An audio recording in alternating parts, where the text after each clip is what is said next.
Hi, this is Keith Allen with For the People. Today, I wanted to announce that For the People will no longer be heard on radio stations or over the internet.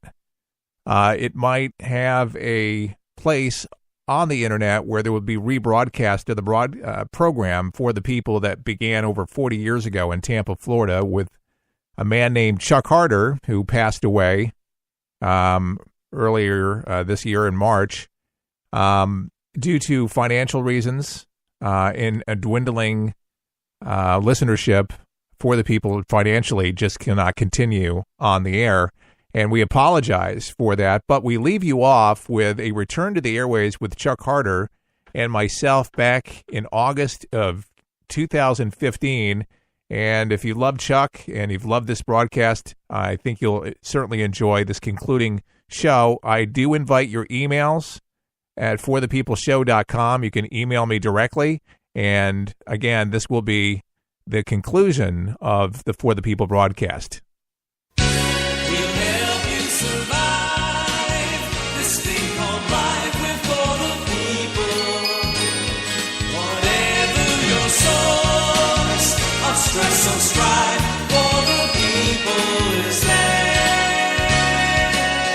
Hello, America. I am Keith Allen, and proudly welcoming you to another edition of For the People with Chuck Harder. Hi, Chuck. Hello there. Some big fireworks getting ready to go off in Dallas, Texas. Donald Trump is the lightning rod, and for some groups in Dallas, they are not very happy to see Donald Trump. We're going to find out what NBC is saying about it. An interesting pack there getting ready to rally against him, but first, let's listen to what Katie Blakely has to say. That is right, Deborah. Thousands of people expected to pack the inside of the AAC to listen to Trump. And while he's talking, big crowds are expected to protest him right here in this parking lot. The 17,000 free tickets that were available to hear Trump speak went quickly. This will be Trump's second visit to Texas as a presidential candidate. Last week, Trump tweeted Dallas would be the spot where he would make a big speech, but he has not said what he will talk about tonight.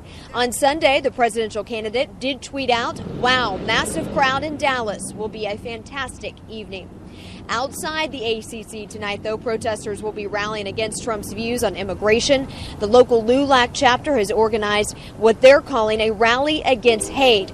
Organizers expect 1,500 people to march 1 mile from the Cathedral de Guadalupe at Ross and Pearl Streets to the American Airlines Center. The march gets underway at 5:30, will end in this parking lot at 6, where they will hold a rally just as Trump is taking the stage. And we will be here covering it all. We are live outside the AAC. Katie Blakely, NBC5. All right. Now, I spoke to LULAC today, Chuck, and got a reaction from them, and a little mixed. We were going to have the president on, and we might still have somebody from them. But I spoke to a guy from the school system and said that he was a little embarrassed. And we're not going to give his name under respect, but we had a very nice conversation, and I told him our stand on the whole thing with Donald Trump. And he says, you know, they're calling this now Dump Trump. Which he says he didn't support personally, and said he couldn't because he worked for the school system and for the local chapter down there. But he said, you know, we need somebody that's going to be moderate, somebody that's going to be able to work with Latinos. I mean, we have a lot of them in our country, and a lot of them obviously in Dallas. He said, but I told him, I said, it's amazing what one soundbite will do, taken out of context. And nobody really puts it in context for Donald Trump, but Chuck, would you agree that maybe Donald Trump tonight has an opportunity there in Dallas to maybe explain himself a little bit more on his intentions when it comes to immigrants? Because, you know, they make it sound like he's going to come door to door with machine guns and rounding up immigrants and throwing them back to countries all over the world. I never got that from Trump, that he hated immigrants or anything like it. Well, the problem is we're all immigrants. I mean, look. The only people who really lived in America were the American Indian tribes, and everybody else is an immigrant. So the point is, I think Mr. Trump is looking for fairness and also realizes the same thing. Now, the other interesting thing I learned over the weekend is that if you are a white person and you originally came from Europe, guess who you're related to? Who would that be? The Egyptian king from thousands of years ago, Nefertiti. No kidding. Yes, That's a lot of folks. millions. Oh, yeah. And genealogists, believe it or not, traced the bloodlines back, and they think he was part alien. Get out of here. Now, that's wild. I'm telling you what I saw. Well, there's some people that I would definitely say that there's got to be some alien origin for sure. But that's quite interesting. Does the DNA look funny? Apparently, they have looked at the DNA, and you can see scientists have shown where we are related to the Egyptian king. Huh. So you have some, we have some royalty in us. Yeah, and of course the Queen and King of family of Great Britain are related to them also. Well, let's go back to this Dallas event with Donald Trump today. And I like what Jamie Lopez said. And I wish a lot of Latinos would just, listen. He says, let him go with it. Whatever he wants to say, let him have it. Freedom of speech. That's America. What more American? I mean, you have your freedom of speech. You can protest outside peacefully, and hopefully they will be a peaceful protest. But dump Trump. I mean, come on. It's a little childish. And, my conversation with this gentleman from the school system said, we need to have a more bipartisan, effort and initiative to get together, more meeting of the minds. And I'd say it would be a nice open debate where, Latinos could reach out. They could talk with Trump. But another leg to this discussion, which I thought was very interesting, and he said, Keith, don't you know that the United States and Mexico, if they work together, could build that wall tomorrow? The problem is we don't have cooperation, and nobody's really making a move to put out the dollars. We talk about it. Where's the money going to come from ultimately? You're going to make the Mexicans build the wall? Is Donald Trump going to pay for the wall? There's a lot of unknowns about this. Well, these are problems that have to be solved, but the reason that I would say that I would vote for Trump is because of the fact that we have a deficit that is beyond belief in this country. We got 18 trillion on the books, but off the books in what they call unfunded liabilities like Social Security, welfare, food stamps, you name it, it all adds up to like over 100 trillion. And who's going to deal with that? Not Mr. Obama, obviously.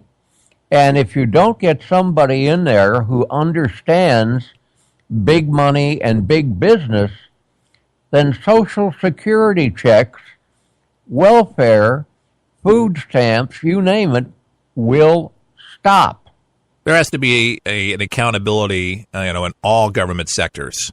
Just like private businesses, they have internal audits. They find out where the bleeding happens. There has to be some accountability. And I would say that Donald Trump would want to find out where all that is going towards, what's necessary, what's not. As a good business person, where's the money going? How are we spending the money?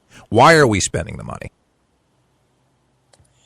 Well, the problem is that with the current deficit, every American owes $57,000. That's an enormous burden. And unfortunately, it's dumped on us and our kids and our kids' kids' kids. I mean, there's no light at the end of the tunnel currently to where we can see this thing paid off. Well, how are you going to pay it off when it's worth, the deficit is worth maybe 8 or 9 times what the entire country is worth. Well, the left is making fun of Donald Trump, saying that I've just heard some reports this morning. Bobby Jindal cracking remarks saying that Donald Trump has gone bankrupt several times, so he's going to bring that same bankrupt mentality to Washington. We need somebody different. I thought that was a pretty bad stab. A lot of business people, even Albert Einstein, by the way, claimed for bankruptcy multiple times. It happens. And you reorganize, don't you? That's what people do. And maybe the government needs to go bankrupt. Maybe it can reorganize itself. I mean, God, we wouldn't want it. And there is a possible government shutdown if they can't figure out about this next thing on their docket. It's not Iran. And now they're going to be talking about Planned Parenthood and figure out how much tax dollars are going to go into that. A lot of people against it. Of course, the veto pen strong in Obama's hand, saying, whatever you say, I'm going to veto it with arrogance. But that's the next agenda for the short term now. So that's what our senator's working on right now, trying to figure out how they can fix this. And I don't think that this is going to go down easy. I think a lot of people are very emotional about it, and especially because of the videos. But, Bobby Jindal, he's what, 1%? Making stabs at Donald Trump. It's kind of stupid. Call him out on something else a little bit more important. People slandering Trump, saying that he's not of substance. There's no substance to Donald Trump. He's just a bunch of hot air, has no answers. Well, look at what he's built. And did Bobby Jindal ever do anything like Trump has done? Not even close. Not even close. No. Not even. I think a lot of people just hate that his numbers are climbing. They hate that he's got the popularity and he's got the audience. And, I think Donald Trump seriously is in a position to where he could do something very positive for the country, and I think he believes that. He was on with, I was going to say Jimmy Kimmel, but he was on with Jimmy Fallon of The Tonight Show, and he did a face-off with Jimmy Fallon, which was very hilarious. You have to watch it on Hulu. It's on Hulu, but you can watch The Tonight Show, which is Jimmy Fallon, but very funny. But he can laugh at himself. But asked about several things, he says, I'm just going to do it. And I just thought about those words. I mean, it might sound funny to a lot of different people, but the audience went wild. He said, how are you going to create more jobs? And Donald Trump just looked at the camera and he said, I'm just going to do it. We need a doer in Washington. We have too many politicians. They sound off what people want to hear, much like what Obama did close to 8 years ago, is to say that, we're going to have all this positive change and all this hope and more money and more prosperous. People on Wall Street might be making money, but people on Main Street are suffering. Real Americans that work to make the country go, and as it's always been, are suffering. And folks, the rest of the story. You're there. You understand. You can relate to this. The problem is there's the disconnect. One thing that I think about Trump is that he knows he employs people. He understands. He promotes people. And all his organizations, you can rise above if you show yourself worthy for that position. And he treats his people fairly. You're not just a number there. And everybody that's worked for Donald Trump said he's a great guy to work with. You got to do your job there. If you want to keep your job, this is like anywhere. It's competitive. But we need to start being competitive as a nation, start doing things, because we're not making the things we used to do. We're not doing the things we used to do. We're just a bunch of talk. And the world laughs at us. Look at Russia. Now they're just defying us. They're saying, we're just going to go on and we're going to do our own thing in Syria.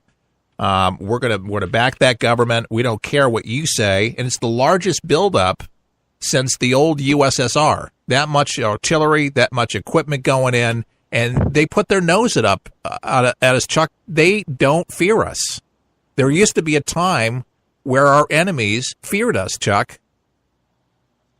The problem is that Russia and China have banded together, and they hate us. They don't fear us anymore. They're laughing at us. And that's not the America I grew up in. That's not the America I know that you didn't grow up in. No, but it's Obama's America. No, lead from behind.